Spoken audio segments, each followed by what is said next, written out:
Hello everyone. In this video we are going to discuss about topic force between two infinitely long parallel current carrying conductors of class 12th. अब यहाँ पे हमने force की derivation जो है find out करनी है जब हमारे पास दो पैरेलल कंडक्टर्स हैं. एक है हमारे पास x1y1, सेकंड है x2y2. Both of these are parallel to each other and these are separated by distance r. अब जो फर्स्ट कंडक्टर है इसमें x1y1 में जो करंट है वो I1 फ्लो कर रहा है और x2y2 में से करंट I2 फ्लो कर रहा है. अब हमने ये पढ़ा हुआ है पहले कि जब किसी भी कंडक्टर में से कोई करंट पास होता है तो वहां पे मैग्नेटिक फील्ड प्रोड्यूस होता है.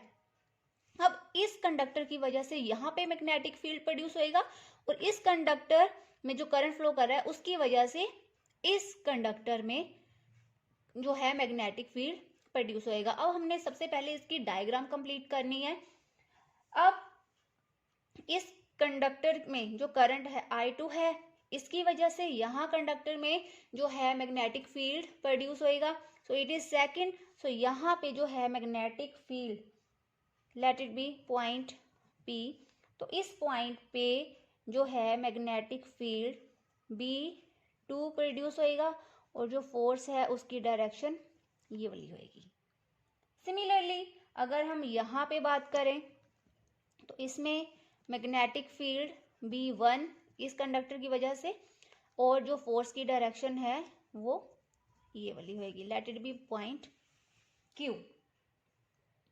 अब हमने पढ़ा हुआ है कि magnetic field due to a straight charge conductor. अब अगर हम फर्स्ट वाले की बात करें यहाँ पे मैग्नेटिक फील्ड कितना प्रोड्यूस हुआ है B2.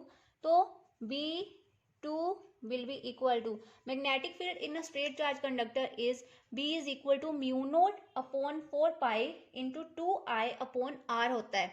In general if we say the formula for magnetic field is B is equal to mu naught upon 4 pi 2I upon R. अब यहाँ पे हमने लिखना है B2 की वैल्यू. तो B2 की वैल्यू क्या आएगी म्यू नोट अपॉन 4 पाई इस कांस्टेंट और इसकी वैल्यू होती है हमेशा 10⁻⁻⁷. तो mu naught upon 4 pi 2I2 upon R.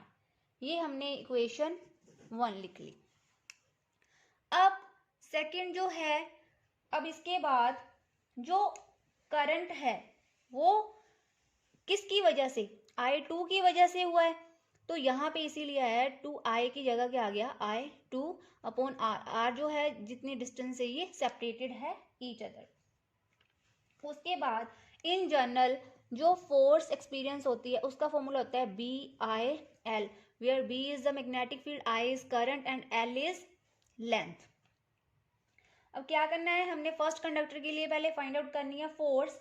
Late it B general force F और जो इसमें मैग्नेटिक फील्ड है, मैग्नेटिक फील्ड कितना प्रोड्यूस हुआ है B2 और जो करंट है, करंट इस कंडक्टर में कितना है इट इज I1 और जो लेंथ है force experienced per unit length. अगर हम ये कहें कि force experienced per unit length means L is equal to 1.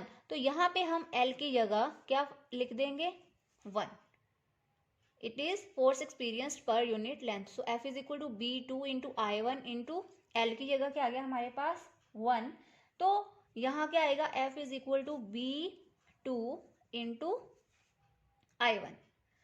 तो यहाँ पे हम इस इक्वेशन में let it be equation number 2 put value of B2 from equation 1 in equation 2 we will get F is equal to mu naught upon 4 pi 2I2 upon R into I1 or if we rearrange it F is equal to mu naught upon 4 pi 2I1 I2 upon R. This is the force experienced per unit length through conductor 1. Similarly अब हमारे पास books में तो है नहीं कि हम इसे उन्होंने वहां पे क्या किया हुआ है, सिर्फ एक जो है कंडक्टर के लिए फाइंड आउट किया है. तो सेकंड कंडक्टर के लिए सिमिलरली अगर हम फाइंड आउट करें, अगर हम इसके लिए बात करें x2 Y2 कंडक्टर के लिए फोर्स तो F ही है, तो सिमिलर फोर्स F।